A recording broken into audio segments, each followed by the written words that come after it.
Folks, welcome to the Jake Feinberg Show, high noon Pacific on Friday afternoon. And over the last 10 years, I've done 1,500 radio interviews and with guys that were on this planet long before I was born, creating non-verbally on the bandstand before I was born, in the ultimate form of democracy known as jazz. And my guest is a friend of the program. He's, just for the record, I haven't talked to him since June of 2011. He is part Native American. He grew up with a stacker at his bedside listening to John Coltrane records, and wound up playing burning music for quite a few years before, naturally, as many of his compadres did, entered into a lucrative studio scene full of double scales and doubles, and he made a life for himself, and to his credit, has made a life as a professional musician. And I just thought that in this time that we're in, this extended pause, it would be important to get some insight from somebody who is fully connected to the spirit and Grandmother Earth. Ernie Watts, welcome back to the Jake Feinberg Show. Thank you, Jake. It's great to hear your voice again. It's so good to hear you, man. Can you talk about, as best, did you, at a certain point in your life, pursue your Native American roots? And if so, were you privileged to take part in any healing ceremonies? Well, no, because I've always felt that everything is connected, so everything is always happening. My sister is involved in tribal, connections, and she goes through a powwow every year in Virginia, and I've never really been. Mm-hmm. But I meet people and talk to people that are Native Americans, and I play the spirit flute that I got from when I had just gotten married. Patricia and I went to Santa Fe, and we went and met a man named Sky Redhawk. He had a shop in Santa Fe, and he sold spirit flutes, and I started playing one then, and I've talked to him numerous times and been back to the shop. In that way, I have been connected. In reading and studying about the Native American history, I am connected. I'm connected with the Trail of Tears, and I recognize all of that and all of the things that have happened through the years to these people. I wanted to ask you when you first recognized, if you could, or when you can talk about an example. Here's the thing, Ernie, like, so much has gone down, including me finding my voice since I interviewed you, and then I look at this band in this country. It's arguably the greatest band, only because of, the music is so amazing, but it was Cannonball, Nat, Airto, Buck Clark, yourself, Mike Dacey, Walter Booker, and Roy McCurdy. That's the United Nations band. And is that the connection that you're talking about, that we are all we have all the same DNA, that we are all truly one human race? Well, exactly, because we all come from one energy. The thing is, let me find that CD. Yeah, please.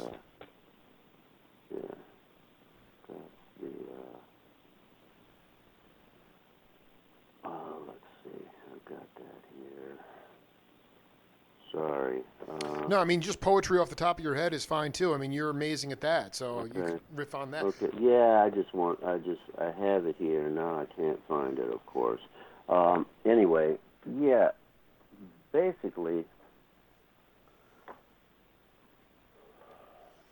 everything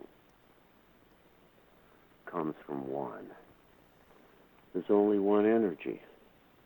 There's one vibration that is the source of all of us. That we are all a part of. We're all manifestations of Holy Spirit. So we are basically God imagining himself into physical manifestation. We are basically God's dream. Right. I love it. So because this is an infinite universe, we have choice. We have free will. That's what makes us different from lions, tigers, and bears. We choose, we decide what we want to believe, and then as it says in the scriptures, in the biblical scriptures, it says it is done unto you as you believe. What you think becomes your reality. Your concept of reality becomes your reality. And that's how we create, and that's how the Holy Spirit creates through us. In the beginning was a word. The word is thought. The word is ideas, right? Ideas and concepts become spoken word. Spoken words manifest into physical things and events.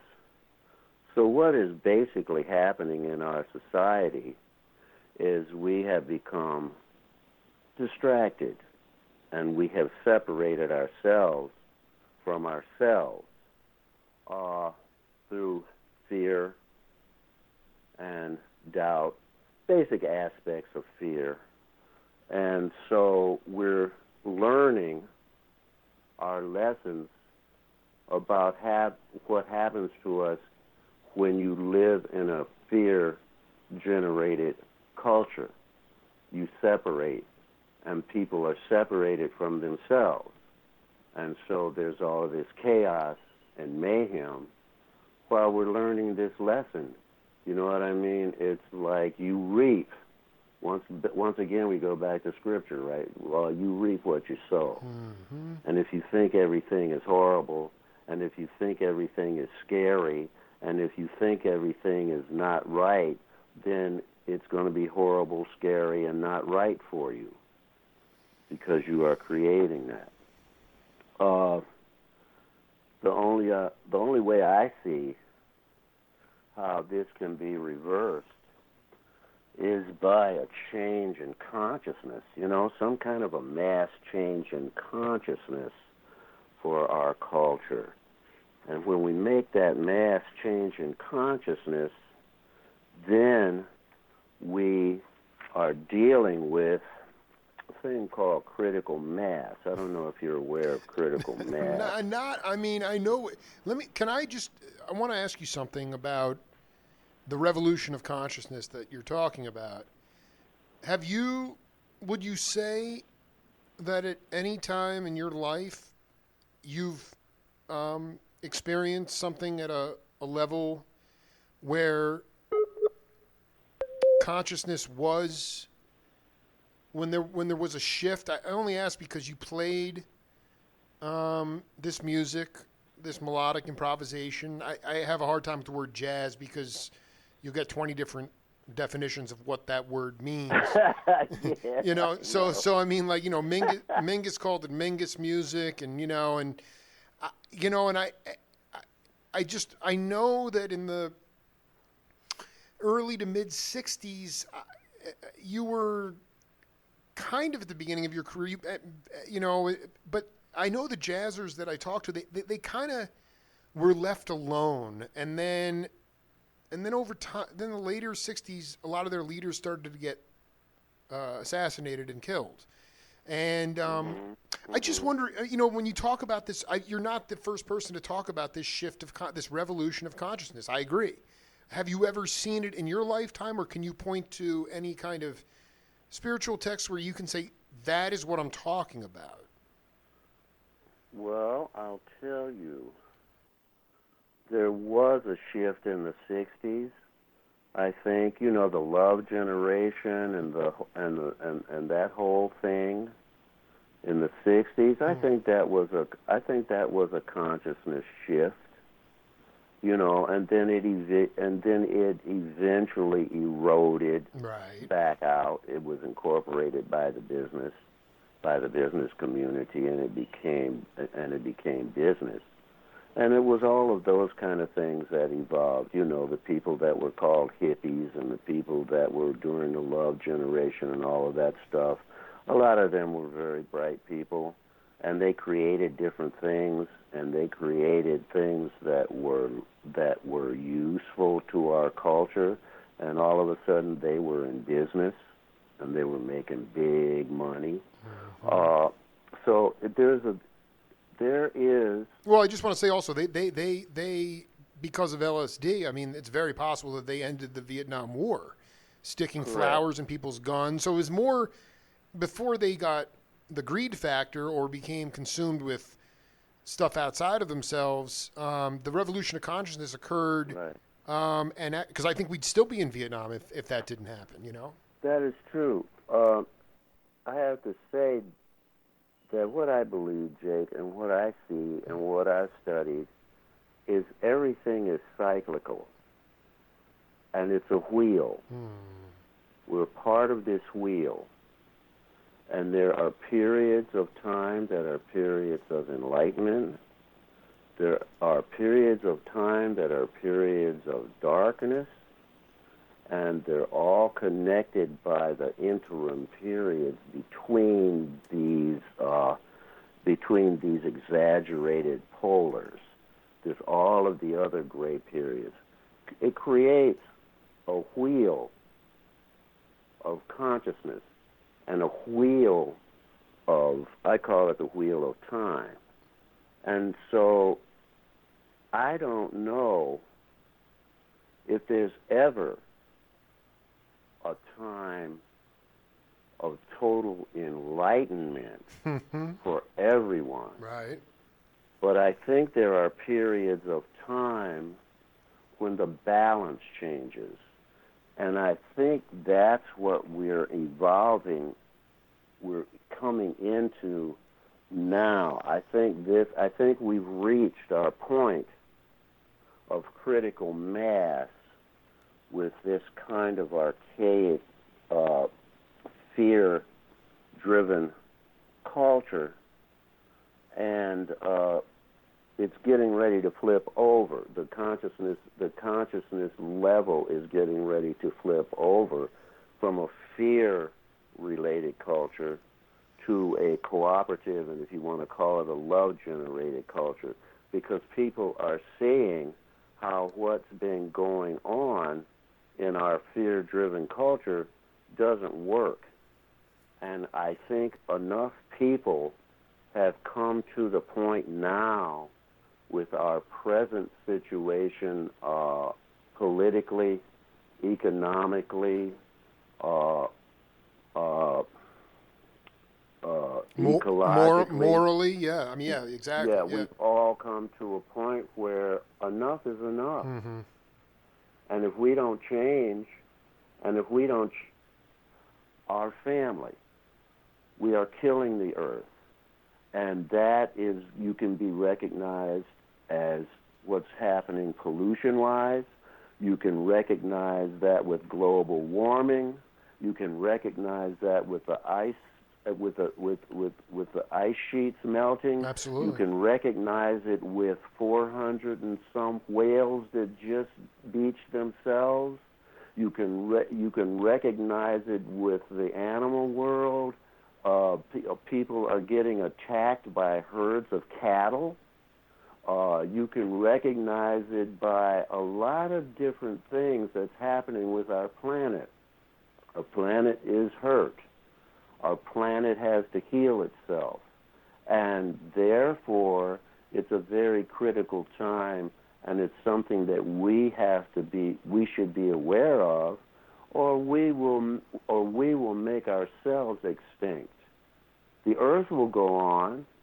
We'll just poison ourselves to death or get some sort of disease that we'll all die from, and then we won't be here, and then the earth will have a chance to heal, and in 2 or 3 million years, the wheel will turn again.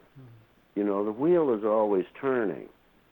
But right now, we're at a critical point where it's time to balance. It's time for us to balance, and time for us to put down the fear and the things that come out, the hate and the violence and everything that comes from fear, because people have this fear related to the fact that there's not enough to go around. So they want to get everything they can and keep it for themselves, and anybody that doesn't get anything, that's too bad for them. They didn't work hard enough. That's right. And that concept of thought has to change, and it has to change very soon, or there will be elemental changes. So it's a very interesting time. Well, I mean, that's an understatement. I mean, I guess, Ernie, is there? This is like an economics thing, but to a degree. But I mean, I remember talking to some cat, a percussionist, and he said, man, through it all, even during the corruption times of, Nixon, or, the music always got us through. It always pulled us through. It was palpable. And because of today's world, even before COVID, my peers at 42, at 42 years old, I mean, my peers in younger generations, I'm not a musician, but my friends that are musicians are part of the working poor. There is no viable studio scene anymore. Intellectual property, I mean, you can get so many downloads and get about 11 cents for it. The only way you can make money as a musician is road dogging it, which I know you did with Buddy Rich, and you went overseas with Oliver Nelson. I mean, you did that. But the fact is, can you say that there is a direct correlation between the lack of soul and humanity? Like you said, there's not enough to go around, so I need to have 6 houses, even though I never visit 2 of them, just because I need to hoard everything. Is there a correlation between the lack of humanity and stagnation of music? Because I hear just today even in improvisational music, I hear homogenization of sound.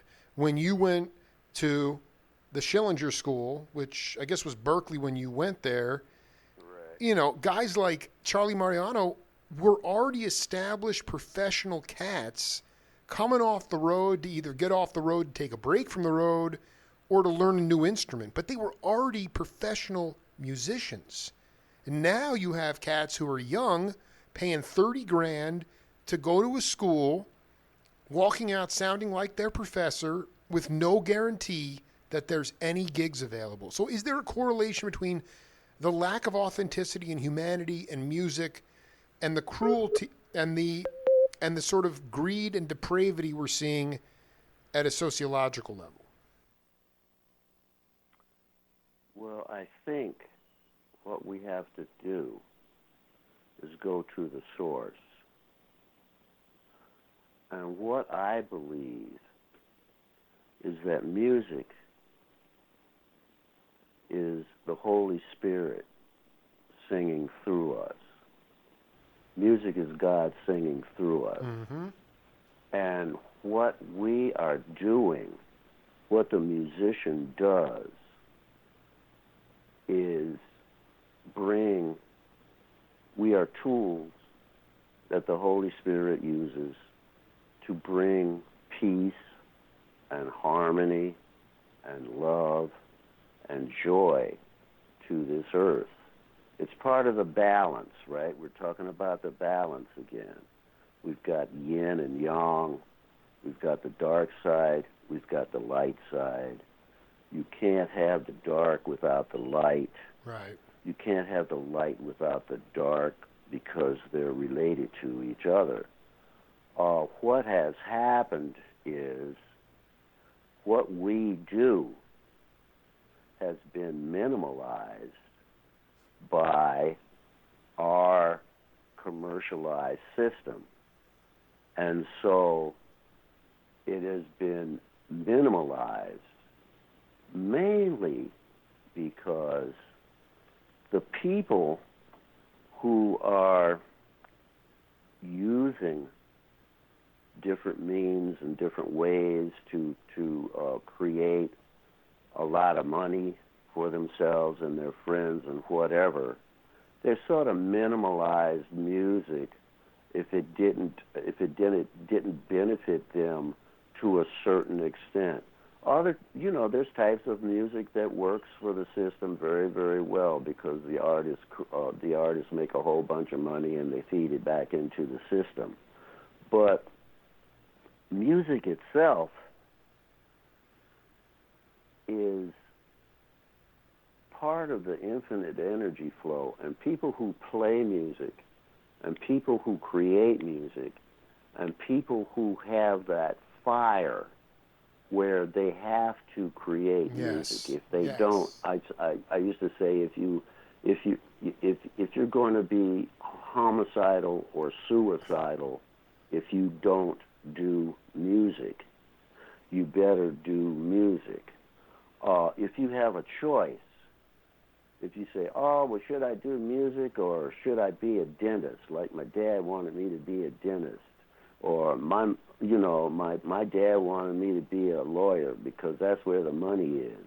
And if you are in a place in your mind, in your consciousness, where you say, yeah, the system is really messed up, and I should do this, I should get my law degree so I can make some money, and then I can play on Saturday night.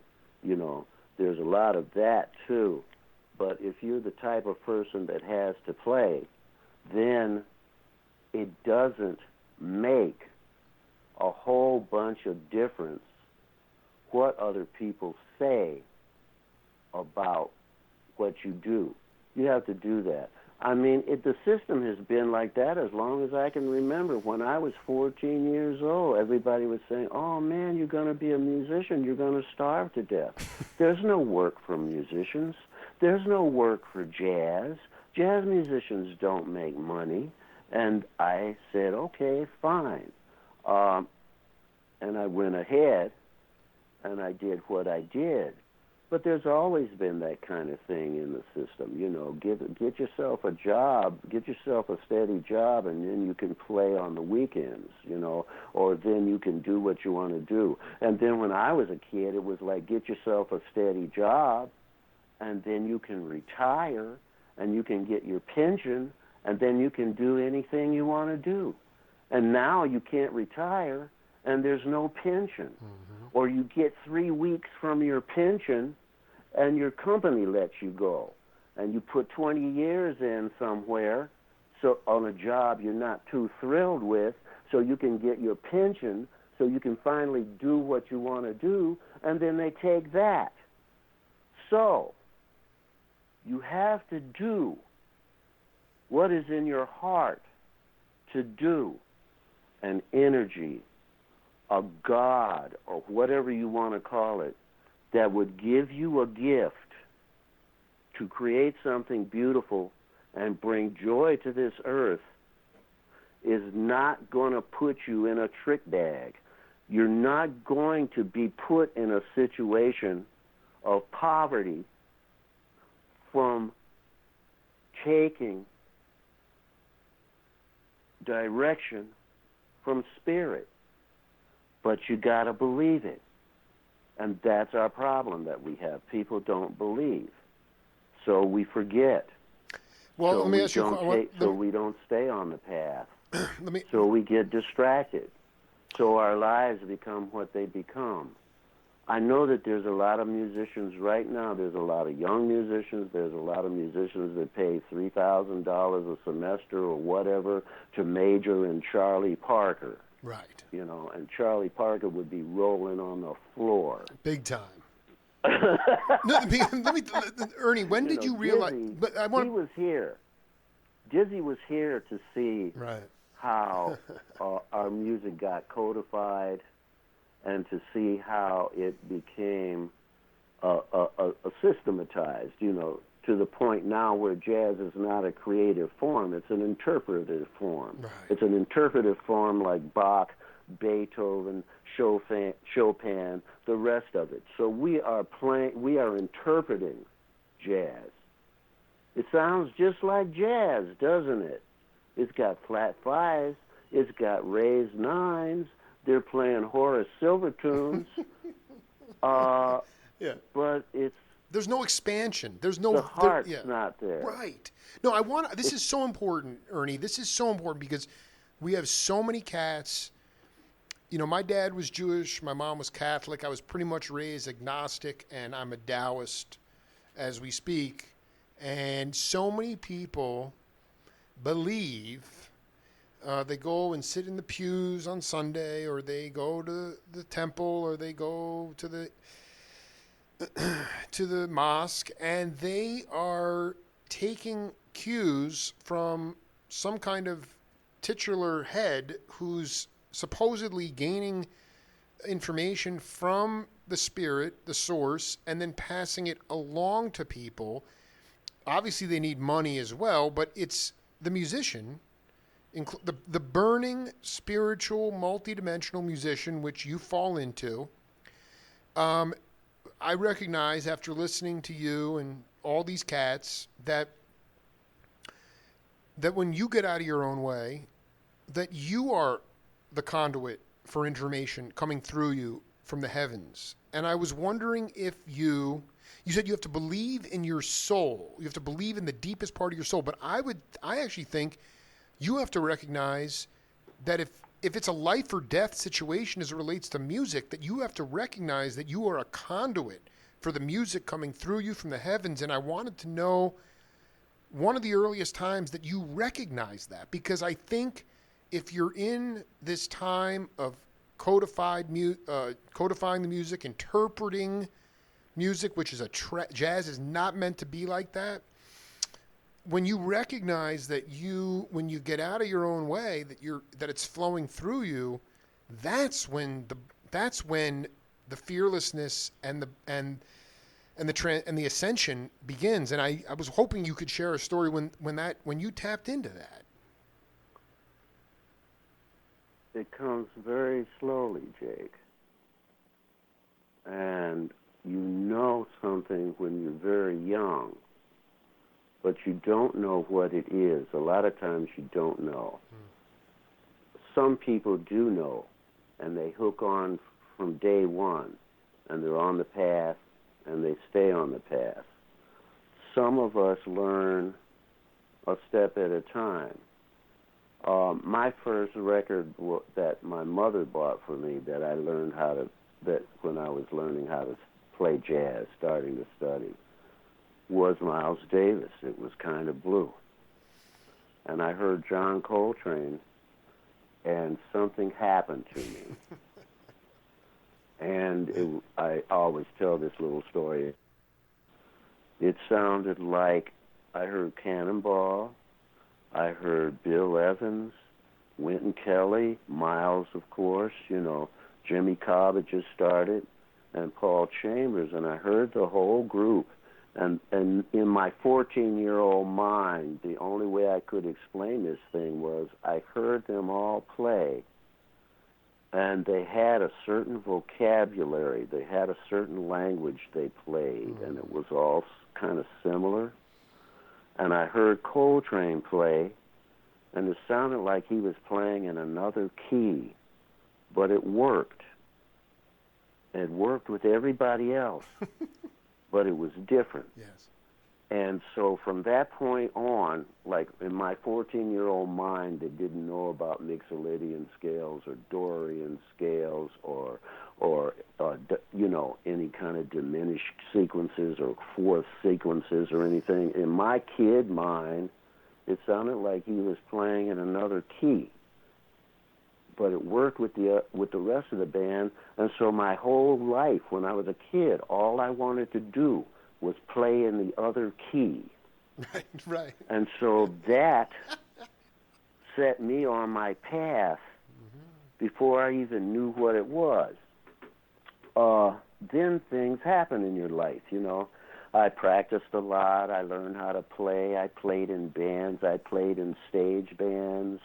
I was in a jazz workshop one summer where Ray Santisi and Jimmy Mosier and the guys from Berkeley came down to teach in Wilmington, Delaware, and I was in this band, and we did a recording, and I was a high school kid, and I heard this recording. Wow. And I was playing lead alto, and I would have a solo here and a solo there, but we played one tune where I actually played 2 or 3 bars consecutively that sounded like something. There was something in there, and I could hear it, and I didn't know what it was, but I knew that there was something there. And so my whole life has been like that. It's been one little miracle after another. I know. One little miracle Wait, after hold on. Do you have a another. copy? Do you have a copy of the recording? What? Do you have a copy of that recording? Oh God, I don't know. I mean, Somewhere. that is you were. I mean, first of all, the idea that it was the Wilmington Jazz Workshop. Jimmy Mosier. I mean, this is unbelievable. And, oh my God. Herb Pomeroy, and Ray Santisi, and Jimmy Mosier, and Ron Carter came that year too. I met Ron that year too. What year was this? And that was like 1962 or 63. Oh my God. And I believe he was playing with Miles then. He had just started playing with Miles. There was an incredible amount of stuff that happened in 1963. Dude, it's the early 60s was Ernie Watts here. I mean, it's so I'm just smiling ear to ear because I mean I couldn't think of a more improvisational I'm sorry, that's the wrong word. Instant compositional record than Kind of Blue. That is sort of for you to get that as your first album and listen to that is remarkable. I'm wondering about,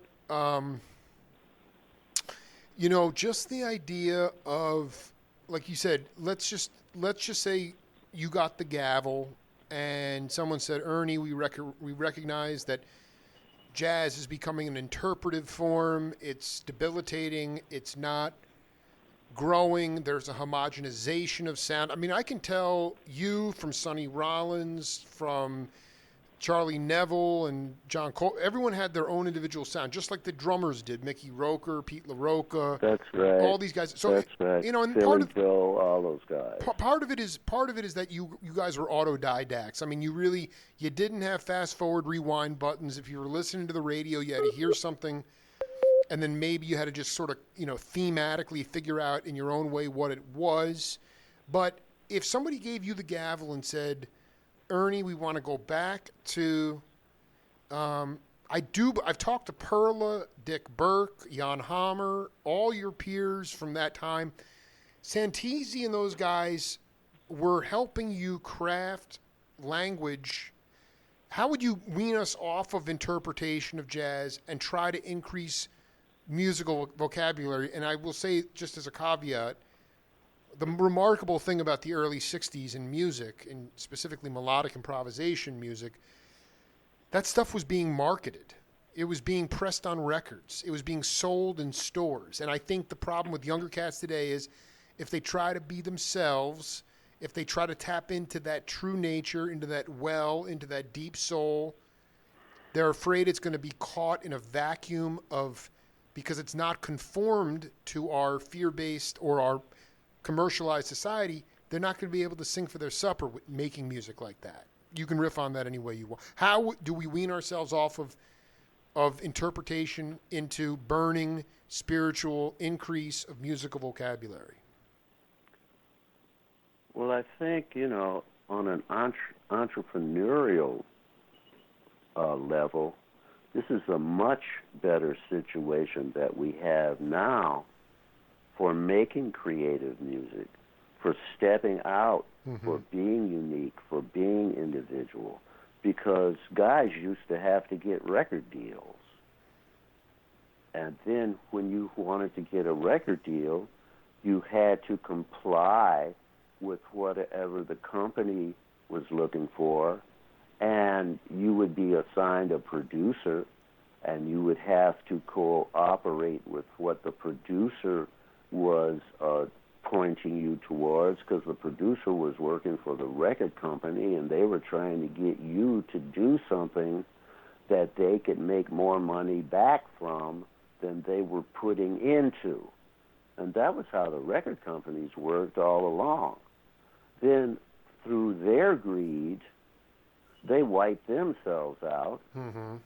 And now it's the time of the entrepreneur. Right. It's the time of the musician to structure his own future. You start your own record company. You get a name. You get you get copyrights. You get your publishing together. You put things out over the web.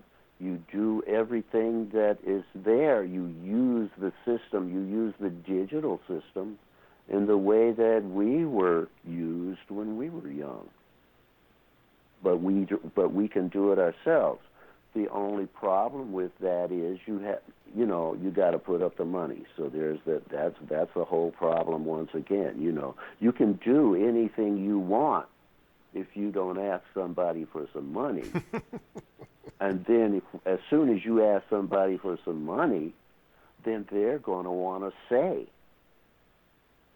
They're going to want to have some say about what you do, because they invested in you. They're not just going to drop a bunch of money on you and say, go have a good time.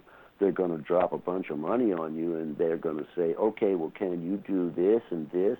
And my sister-in-law down the street, you should hear her sing, You're right. And so... right. But but I don't want to, this is about promotion and not preservation, because you're 100% right. But I know Gene Ammons, Ewan Groove Holmes, Zappa, the bean counters at a particular time they were making money, and they gave creative control to these leaders because they were brilliant, and the bean counters. Well, there was a system to that. Okay. There was a system to that, Jake. There's a book called The House That Train Built. Really? I've never heard of that book. Yeah, it's about Wow. Impulse Records. It's about ABC. Damn. Really. But Coltrane was their shining light for so long because of Bob Thiele. I know him, yes. The House That Train Built is a book by Ashley Kahn, and it talks about how Dodge. So they'd have Paul Anka, or they'd have Neil Sedaka, Right. or somebody like that, Right. selling all these records for them. And they'd be making all this money. So as a tax shelter, they would start these jazz companies, and they would let people play. That's how those companies got started. And then the musicians were great. The music was great. Oh. You had people like Oliver Nelson. You had all of these incredible musicians that were making all this beautiful music, and it was allowed to be recorded, and it was allowed to be marketed, and they had a certain amount of sales, right? So they were basically the jazz companies off of these bigger companies like ABC and Capitol and Columbia and all of these big giant companies. The jazz companies were tax shelters for the incredible money that these companies were making.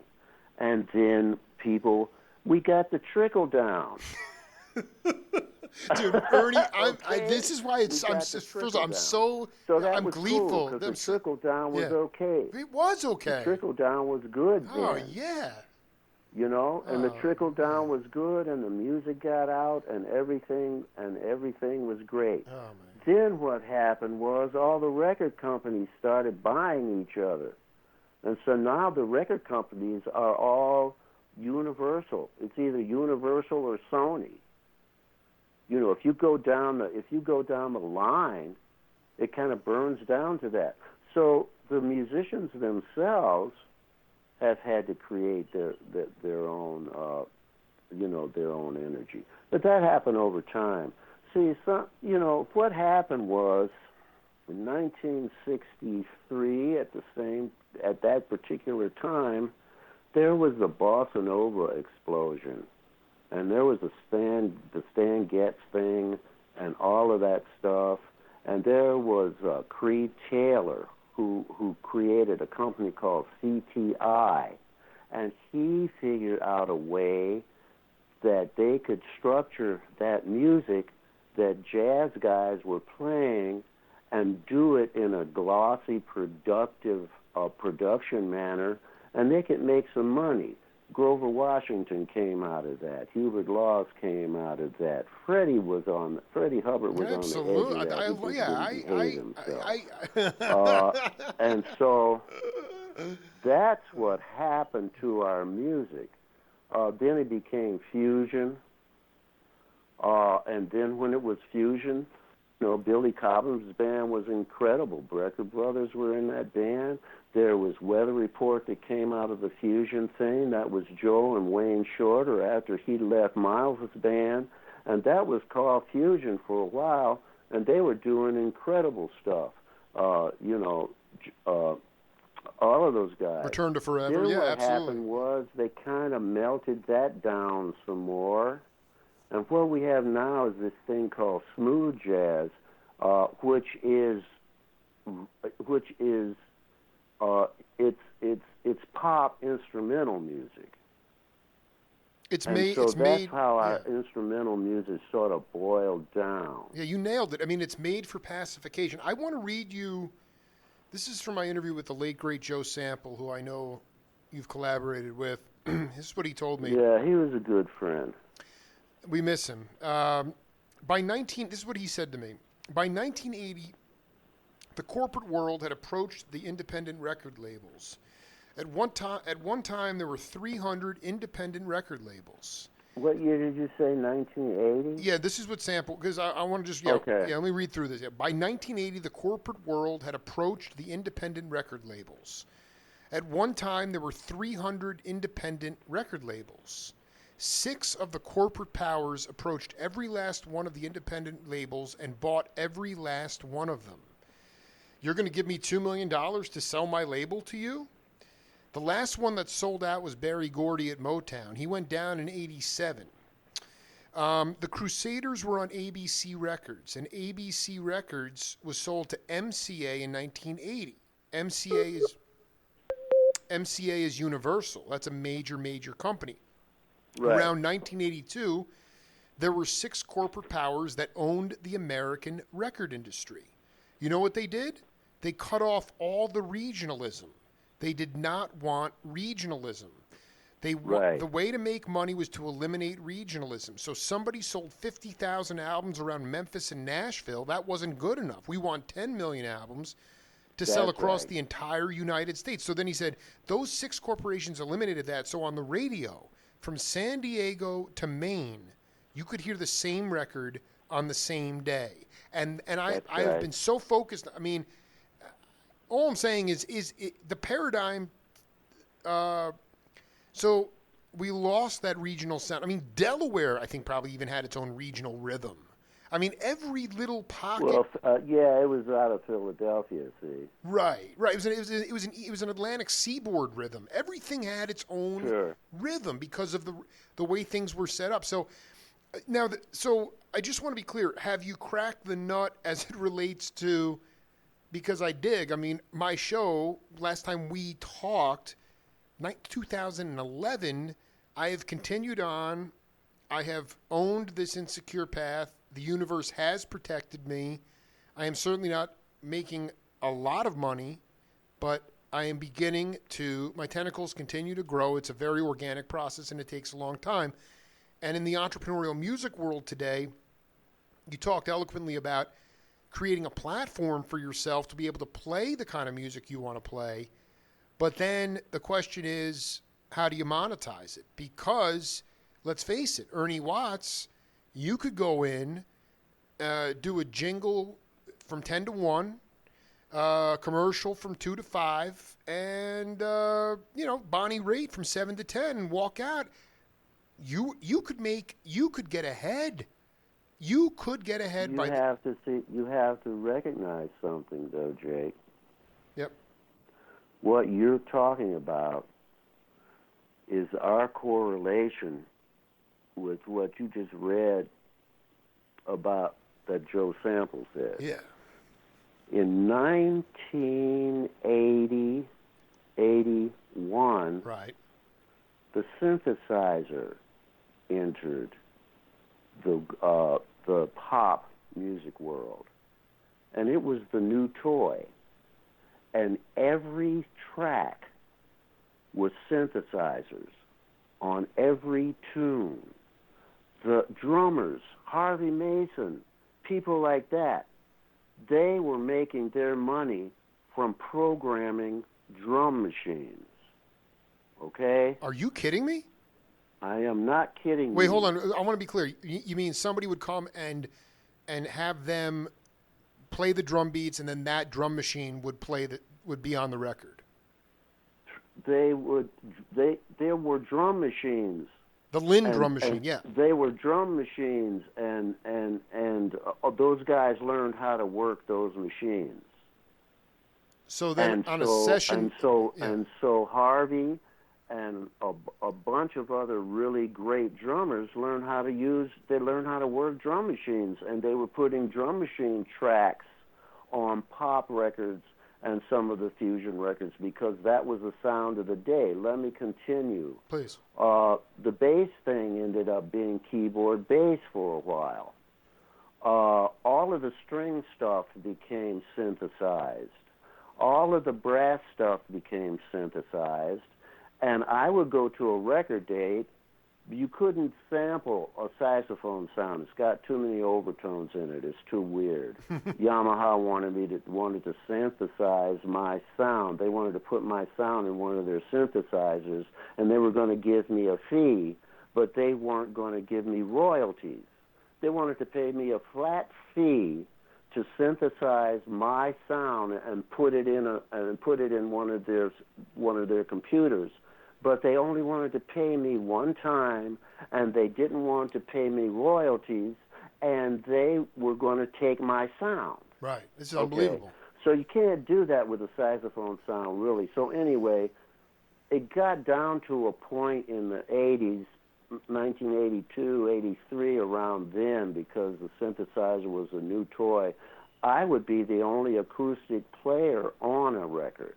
It would be the only other acoustic. You couldn't just run out and do a bunch of dates anymore because they weren't there. The music business changed totally in 1982, 83. It's come back some. They're using big orchestras now. There's a lot of string players working. There's brass players working. And you know what they're doing? They're doing films, and they're doing music for games. These big games, these giant video games, they have live orchestras and scores that are done to do music for games. Now, what happened then for me was that's when I started. That's when I started to travel more. Well, is that when you That be? was That's like really. Yeah, that's what. 1980. That's when you became. That's when in our first interview you talked about, even though it was nerve wracking, pushing yourself to become a band leader Right. and going out and. I guess I just want to be clear about this. You would go like, okay, just for the record. I mean, you would go into a studio and it would be all machines, and you'd just you'd blow your part, and then you'd be done for the day. There was no human interaction in the Well, studios. for a soloist in pop music, it was quite often like that because the structure of the system, the structure of the of production for that stuff was they cut their rhythm section, then they put the vocal parts on, then they put the horn section on or whatever, and then they listened to the whole thing. The producer would listen to the whole thing, and then they'd say, "Oh yeah, it's kind of boring here," or "Oh yeah, there's a hole here. Let's put a saxophone solo in there." Then that's when they would call me, right? They say, "Ernie, can you come over and do a couple of parts for, for whoever, Fleetwood Mac, or for the Eagles or whoever," and I would go over. And I play you know how those productions were. I play my 8-bar solo in the body of the song. I play some fills at the end of the song. And I play a little bit of a solo while the song was going out while they faded me out, you know. So then when you would hear this record on the radio, you'd hear my 8-bar solo, you'd hear my little fills, and then when they got to the solo at the end that was the fade, you know, the DJ got out of there as fast as he could. Mm-hmm. So, you know, I would probably play, you know, like 24, 48 bars at the end of a song as it faded. But as soon as I played 4 bars, the DJs cut that stuff out immediately. So that's what I ended up doing. It was. I would go in and I would play solos. I want you. This is the. But just to humor me because you are absolutely like. I'm so the aesthetic of the music that you grew up loving and worshiping at 14. You know, I know that when Blue Note had their West Coast operation, I'm looking here, I have to believe with Bobby Hutcherson that everybody was hitting together. I mean, that's all I care about with Ernie Watts is with. That's what we were doing. We were playing all that stuff together at that time. And explain how magic. Bobby's projects, yeah. George Cable's projects, Freddie Hubbard's projects, all of those we were playing together. Is that, and I just stripping away what's happened and where we are today, at the core, you know, Kenny Barron used to go into the city and Bill Barron would be there with. That's right. You know, and they drop one microphone. Basically, the musicians were collaborating together. Is that the aesthetic of pure spiritual music, jazz, is all being together in a room? I mean, Cannon got to the point with you guys, that's the best album. I can't stop listening to Black Messiah. That's a live album. Black Messiah, from the Troubadour. You're on fire. Right. You're on fire. Everybody's on fire. And it was like, but that was a live gig, again, at more of a folk club. I can't even imagine what they must have been thinking. But the thing is that the aesthetic, going back to In a Silent Way or Kind of Blue, is that the pure aesthetic of spiritual Black American music, so the music of this country, is being able to balance yourself, not being engulfed with technology, maybe only relying on a couple of mics and burning together? Well, I would say that that's the essence of what it is. That's the essence of what they did in Rudy Van Gelder's studio. They were always playing together, and they were always playing in the room together. So therefore, it was live music.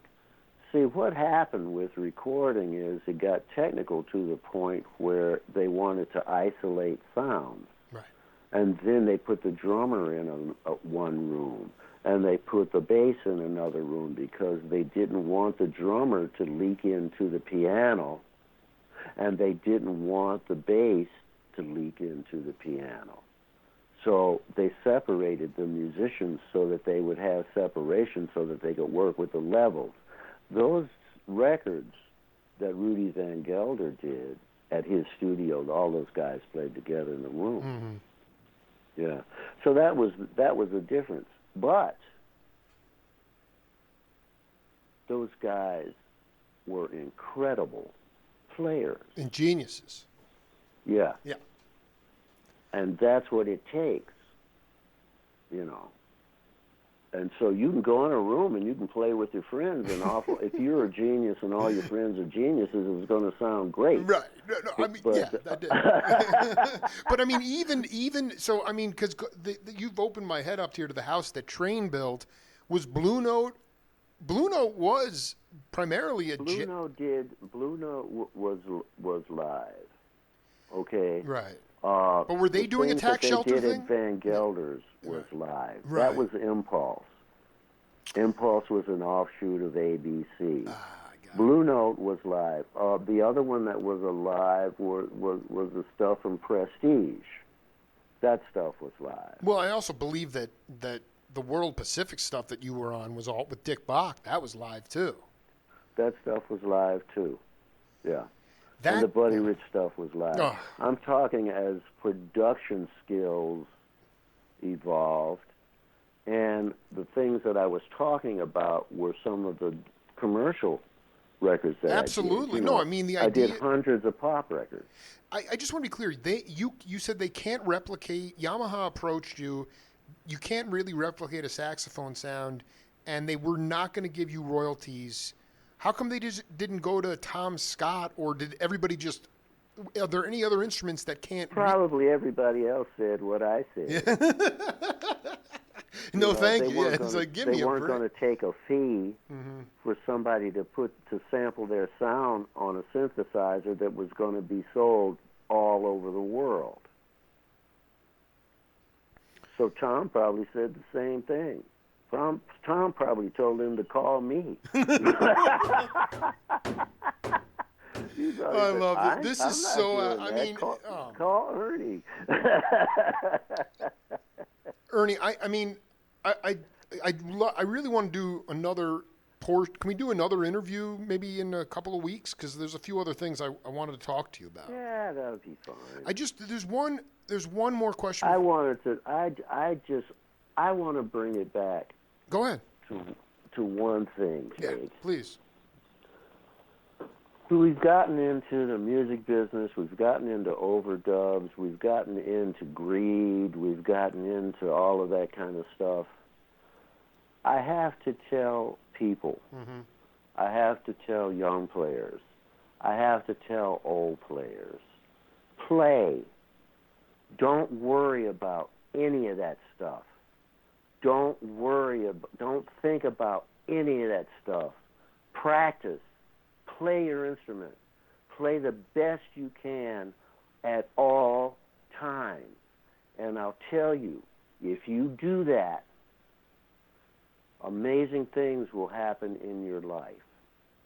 Because there's something special in music when you get in touch with it that draws other people and things to you.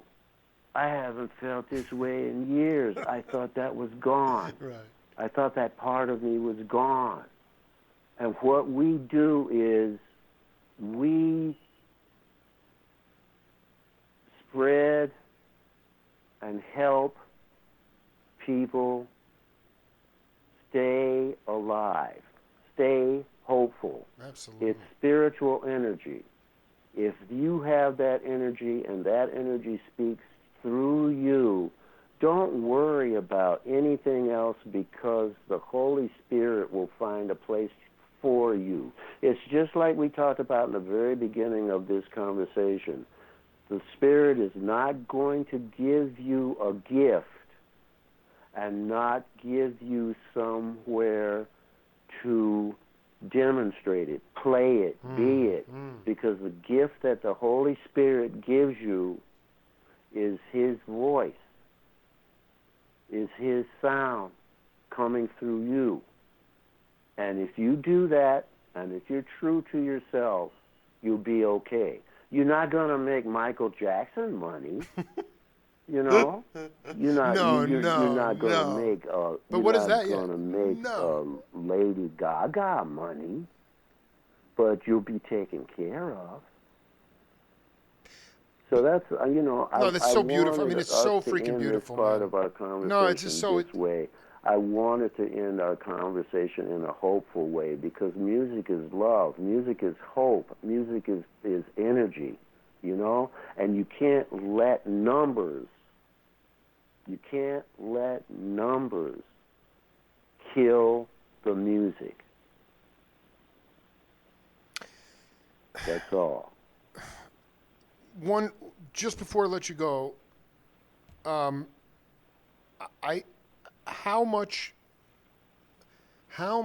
of the Spirit, God is sound in some ways, and the Sufis believe that, and how much of the fact can be traced back to the thing that makes improvisational music magical is everybody's, at that time, the people that I love, when I'm listening to you with James Gadsden, his first session, he's starving to death.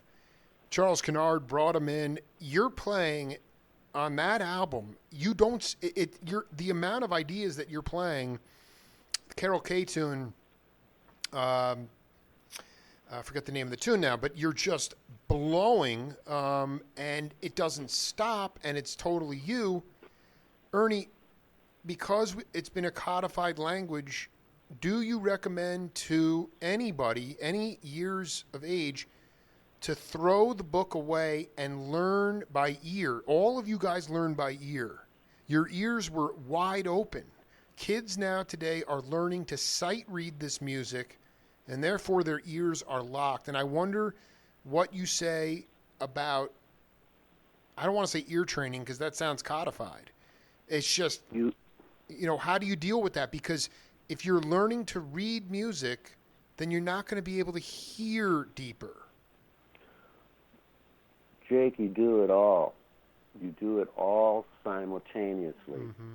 When I was learning how to play, I was taking private lessons with a classical clarinet teacher. I was learning how to read music. I was learning how to play in tune. I was learning how to articulate. And then what I did was, we didn't have a jazz program in our school. We had no jazz. My mother bought me a record player, and I took Coltrane, Cannonball, Eric Dolphy. I put those CDs, I would put 2 or 3 CDs on a stacker on that record player, and every night I would sleep. listen to that music as I went to sleep. Okay, so what I did was, I was learning to play my instrument correctly, technically, and at the same time, I was learning to improvise intuitively. I was learning the intuitive side of music. At the same time, I was learning the technical side of music, and I believe that to make a full picture. See, because I played with Buddy Rich, I played with all of those bands. And I had to read. I played in concert bands. I played in marching bands. I had to read. But if I went down the street and there was an organ band playing, or if I saw somebody I knew and I walked in to jam, I was playing from my heart. Mm-hmm. But all of it was together. So it doesn't make you a better improviser if you don't read. It doesn't make you a better improviser if you can't read. What it does is it helps give you technique and knowledge, so that when you play intuitively, you have a vocabulary. Our music, jazz, what we do, the song that we sing through our instruments, that's our vocabulary. That has to do with our language that we learn. And you can play music, and you can play good music, and you can play 4 notes, and it's beautiful. Right. Or, I always use Miles and Coltrane as an example. Miles would come out and he would play simple, and he would play something that was so beautiful it was incredible, and it would just be so lovely and so simple. And Coltrane would come up behind him, and he'd play everything from here to the moon and back, and it was more notes than anybody ever heard in their life, and it was beautiful. And that's what music is. Music coming from the soul, it doesn't matter how many notes it has in it. It's about the soul that's in it.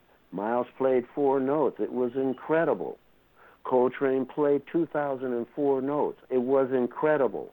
It didn't make Miles better than Train, and it didn't make Train better than Miles. That was just their voice. That was their vocabulary. And the thing is, if you have a small vocabulary, what's happening in smooth jazz, what's happening in commercial jazz is they have a very small vocabulary. They talk baby talk. They sing baby songs. They sing little lullabies, because that's what the majority of people can handle. That's right. Somebody like Coltrane and somebody like Eric Dolphy and these other great players that have studied and studied and studied and know about ancient music and know about all of that stuff, their vocabulary is intelligent. So you go from goo goo gaga, you can communicate like that, that's vocabulary, or you go to intelligent conversation. So that's what we say. It's about it's about substance, right? It's about what you say when you play. Do you say goo goo gaga, or do you say, hello, how are you? How's your day? Here's how I feel about that, But it's all okay because it's all music, right? Well, I would just say that. I would just say that also on top of that, the way Miles set the vibe and less is more, and Train came out peppering people. They weren't.